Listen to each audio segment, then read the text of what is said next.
আপুনি আজিৰ দিনত যদি চাই অসমত प्रतिदिन जिमान गाछ पुली जन्म হয় ইয়াতকৈ বেছি সংগঠনের জন্ম হয় টকাবিলাক কিছু ঠাইত আত্মসাৎ করার কারণেই তেওঁলোকে আরম্ভ করেছে সোজা কথা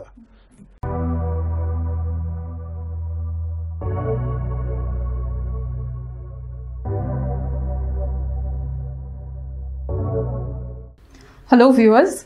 On the occasion of World Environment Day, we are here to interview Parimal Shuklabaidya, the Forest and Environment Minister of Assam. Hello, sir. Namaskar. Let's start the interview with the recent incident. Uthorata hati ekelogote dhukal Nagaur Bamuni Hillsot. Investigative reporter koise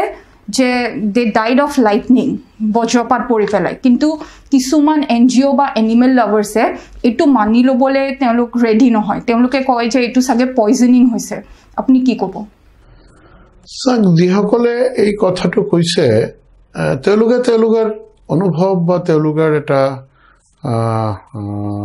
নিজা চিন্তাৰ কথা তেওঁলোকে ক'লে আমাৰ ভেটেনাৰীয়ে investigation কৰিলে forensic report আহিলে postmortem report আহিলে নেসা মানে ইয়াতে আমাৰ নৰ্থ ইষ্ট স্পেস এপ্লিকেশন সেন্টাৰে তেওঁলোকে ৰিপোৰ্ট দিলে আৰু যিমানখিনি আমাৰ চাব লাগি আছিল গোটেইখিনি সোয়ামেলাৰ পাছতে ওয়াৰ্ল্ডেৰ বিভিন্ন যিসকল ওয়াইল্ড লাইফ বিশেষজ্ঞ তেওঁলোকৰ মতামত আমি ললো লোৱাৰ পাছতে তেওঁলোকৰ গোটেইখিনি কথা কম্পাইল কৰি আমি দেখিলো যে ইয়াতে এটাই কাৰণ যেটো বজ্ৰপাতত মৃত্যু হৈছে কাজে এই ক্ষেত্ৰত আমি বৈজ্ঞানিক ভিত্তিত আৰু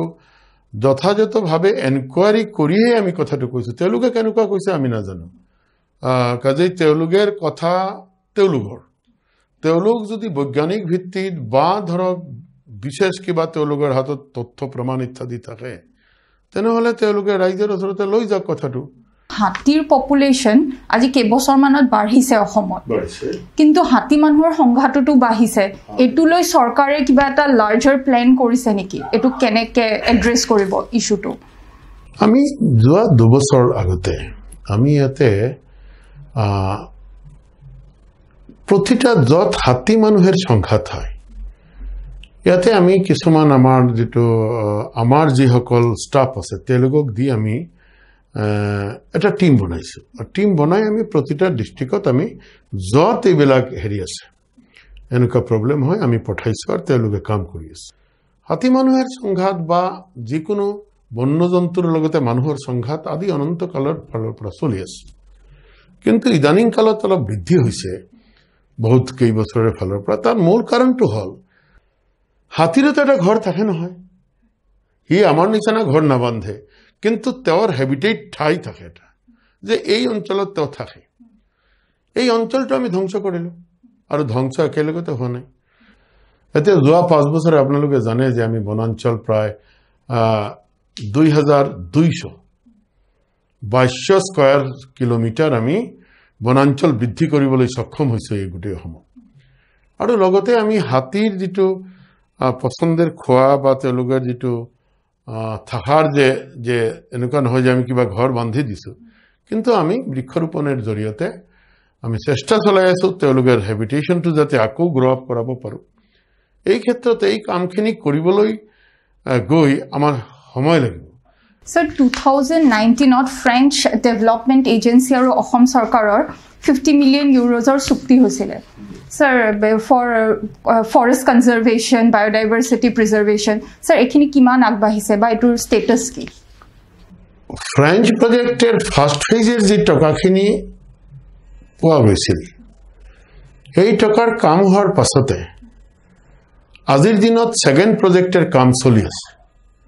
Second projecter keidin man agote to tender er joriote ami ebar plantation er kam arambho korisu. আৰু কিছুমান টেন্ডাৰ ফাইনালাইজ হৈছে আৰু এই মই ভাবো যে এই অলপ 2-4-10 দিন বা এনেকৈ এক মাহৰ ভিতৰত আমি অফিচিয়ালি কামখিনি আমি ইনোগ্ৰেশন কৰিবলৈ যাম স্যাৰ ডিফৰেষ্টেশন হক এনক্ৰোচমেন্ট হক এটা মেজৰ ইস্যু হয় এটো ৰিজাৰ্ভ ফৰেষ্ট হতো ধৰক ৰাণী ৰিজাৰ্ভ ফৰেষ্ট হল ইফালে আমসাঙৰ যোনটো ইলিগেল সেটেলমেন্ট হেতু এতিয়ালৈকে ইস্যুটো ৰিজলভ নাই হোৱা ডিফৰেষ্টেশন আৰু অবৈধ বেদখল দুটাই প্ৰায় সমপৰ্যায় এই ক্ষেত্ৰত মই ক'ব পাৰোঁ যে আমি যোৱা 5 বছৰ প্ৰচণ্ড পৰিশ্ৰম কৰিছোঁ প্ৰতিটা ডিভিশ্যনত আপোনালোকে যদি আজিৰ দিনত তথ্য লয় তেনেহ'লে দেখিব যে আমি বহুতখিনি কাৰ্ড জব্দ কৰিলোঁ গাড়ী জব্দ কৰিলোঁ বহুত মানুহক আমি জেলত পঠালোঁ এই ক্ষেত্ৰত কমি আহিছে কিন্তু মই আপোনাক ক'ব বিচৰা নাই যে সম্পূৰ্ণ নিৰ্মূল হৈছে এইবাৰ আমি এই বেদখল মুক্ত আমাৰ বনাঞ্চল কৰাৰ লক্ষ্যে আমি অহা 5 বছৰ কাম কৰি যাম আৰ আপোনালোকে বিশ্বাস কৰক বা বিশ্বাস ৰাখক চৰকাৰৰ ওপৰত দীপৰ বিলত এনক্ৰোচমেন্টটো হৈ আছে তাৰ উপৰিও এতিয়া নতুনকে দেখা গৈছে এই বৰাগাঁও যোনটো ডাম্পিং গ্ৰাউণ্ড আছে তাৰ পৰা বৰষুণ পৰিলে ধৰক বেয়া পানীটো সিধা আহি পেলাই দীপৰ বিলত পৰে এটোৰ কাৰণে তাৰ ওয়াটাৰ কোৱালিটিটো বহুত ডিটোৰিয়েট হৈছে স্যাৰ হেতুটো এটা ইকো সেনসিটিভ জোন হয় ৰামসাৰ সাইট হয় স্যাৰ এইটো লৈ আপোনালোকে কিবা স্টেপ লৈছে নেকি যেতিয়া ফৰেষ্টত মই দায়িত্ব পালো ধৰক আজিৰ পৰা 3 বছৰ আগতে মই 2-3 বাৰ গলো মই গৈ দেখিলো ইমান বেয়া অৱস্থা পানী ইমান পলিউটেড হৈছে মাছবিলাক এনেকুৱাই পানীৰ ওপৰত মৰি ভাহি আছে এনেকুৱা স্থিতি আছে তেতিয়া মই বিভিন্ন ডিপাৰ্টমেণ্টেৰ লগে পাৰ্সোনেলি যোগাযোগ কৰি লাষ্টত এটা আমি দীপৰ বিল সোসাইটি বনালো under the chairmanship of our chief minister এতিয়া বহুতখিনি ক্লিন হৈছে আপুনি কালি গৈ চাই আহিব পাৰে আমি চেষ্টা কৰিছো এতিয়া আকৌ যি পক্ষীবিলাক ইয়াৰ পৰা যাবলৈ ধৰিছে পক্ষীবিলাক আকৌ আৰম্ভ কৰি আছে হয় হসা কথা ইমান ডাৰ্টি হৈছে এটোৰ মূল কাৰণটো হল যে আউটলেটটো যেটো আমাৰ ব্ৰহ্মপুত্ৰৰ লগতে আছিল আউটলেট বিলাক বেদখল হৈছে কিন্তু এই বেদখলটো আমাৰ ফৰেষ্টৰ নহয় ৰেভিনিউ ঠাইত বা বিভিন্ন ঠাইত হৈছে কাৰণ আমাৰ যি বাকি যেটো ওয়েস্টেজ জনপদেৰ ওয়েস্টেজ বিলাক দীপৰ বিলত গৈছে আৰু ডাম্পিং গ্ৰাউণ্ড বনোৱা হৈছে এতিয়া ডাম্পিং গ্ৰাউণ্ড ইয়াৰ পৰা উঠোৱা হ'ব মোৰ জানামতে আৰু যাতে ইয়াৰ যেটো পানী যদি যেটো ব্ৰহ্মপুত্ৰৰ পৰা আগতে অভাৰফ্লো হৈ আহিছিল পানীৰ যদি মিক্সিং নহয় পানী যদি আউটলেটটো ঠিক নহয় তেনেহলে দীপৰ বিল কেতিয়াও মানে স্বচ্ছ ৰূপ আগৰ নিচিনা নল'ব এই ক্ষেত্ৰত আমাৰ কাম কৰিব লাগে ডাঙৰ প্ৰজেক্ট ল'ব লাগে হিটৰ প্ৰজেক্ট বনোৱা হৈছে আৰু মই ভাবো যে এই 5 বছৰৰ ভিতৰত দীপৰ বিল সম্পৰ্কে চৰকাৰে চিন্তা কৰি আছে আৰু এটো সাকসেসফুল হ'ব ডেফিনেটলি স্যাৰ কাজিৰঙাত বহুত হাইল্যান্ড কনস্ট্ৰাকশন হৈছে কিন্তু মানে এক্সপাৰ্টস বা বহুত মানুহে ক'ব বিচাৰে যে এটো বহুত আনসাইন্টিফিক আৰু মানে এটো এনভায়ৰনমেন্ট আনফ্ৰেন্ডলি এটোৰ বিষয়ে কিবা ক'ব নেকি আপুনি আজিৰ দিনত যদি চাই অসমত প্ৰতিদিন যিমান গাছপুলি জন্ম হয় ইয়াতকৈ বেছি সংগঠনৰ জন্ম হয় এতিয়া এই যে আপুনি ক'লে বহুতে কৈছে কিয়ৰ ভিত্তিত ক'লে কেনেকুৱা সাৰ্ভেটো কৰিলে কি কথাটো হল তেওঁলোকে গৈ যদি চালেহেঁতেন যে আমি যেটো হাইল্যান্ড বনালো এই হাইল্যান্ডত এই যে এতিয়া ফ্লাড আহিব ফ্লাডত কিমান জন্তু জানোৱাৰ আশ্ৰয় লৈছে হাইল্যান্ড আমাৰ কাৰ্যকালত আমি 33টা আৰু কিছুমান বনি আছে প্ৰতি বছৰ কিমান আগতে ফ্লাডৰ টাইমত মানুহ মৰিছিল যোৱাবাৰ কিমান কাম ডাউন হৈছে অনলি 124 মৰিলে বাকিবিলাক এতিয়া হাইল্যান্ডত আশ্ৰয় লৈ জীয়াই আছে ভাল আছে তৰুণ গগৈ চৰকাৰৰ সময়ত 2011ত এই এৰা গছ লৈ পেলাই এটা প্ৰজেক্ট কৰা হৈছিল বায়োফিউৱেলৰ কাৰণে কেষ্টৰ অইলৰ কাৰণে জেটলোপা মিশন এটোৰ কাৰণে বহুত ওয়াৰ্কশ্বপ কৰা হৈছিল প্ৰায় 9খন ডিস্ট্ৰিক্টত তেওঁলোকে মানে কাল্টিভেশনৰ কাৰণে প্ল্যান কৰিছিল এৰাউণ্ড 153 হেক্টৰছ স্যাৰ এটোৰ আজি 10 বছৰ পিছত ষ্টেটাস কি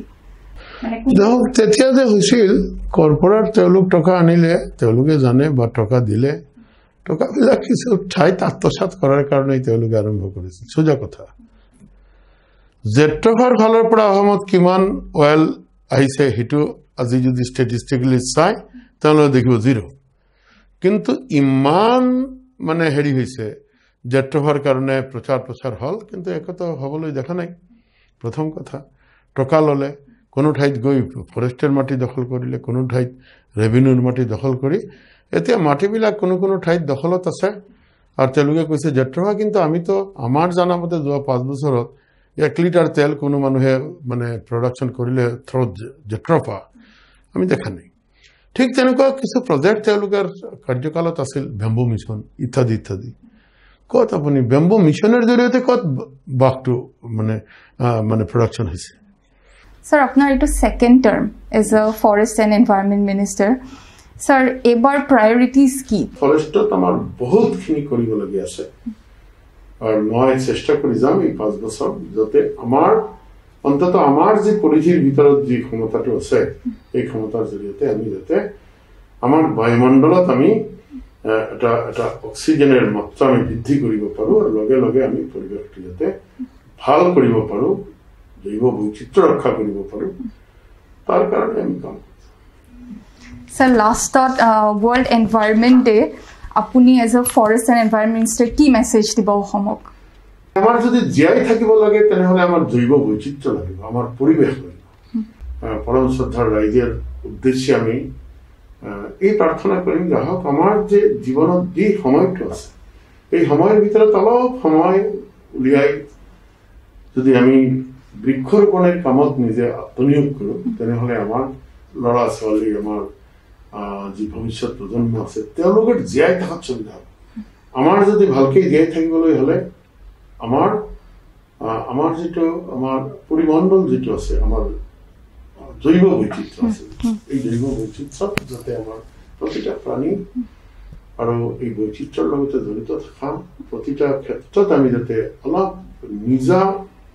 চেষ্টা কৰো নিজে অলপ সহায় কৰিব পাৰো তাৰ কাৰণে প্ৰয়াস কৰো Thank you. So that was Parimal Shuklabaidy with us. He really answered some great questions we had been asking him. So that's all for World Environment Day. Thank you.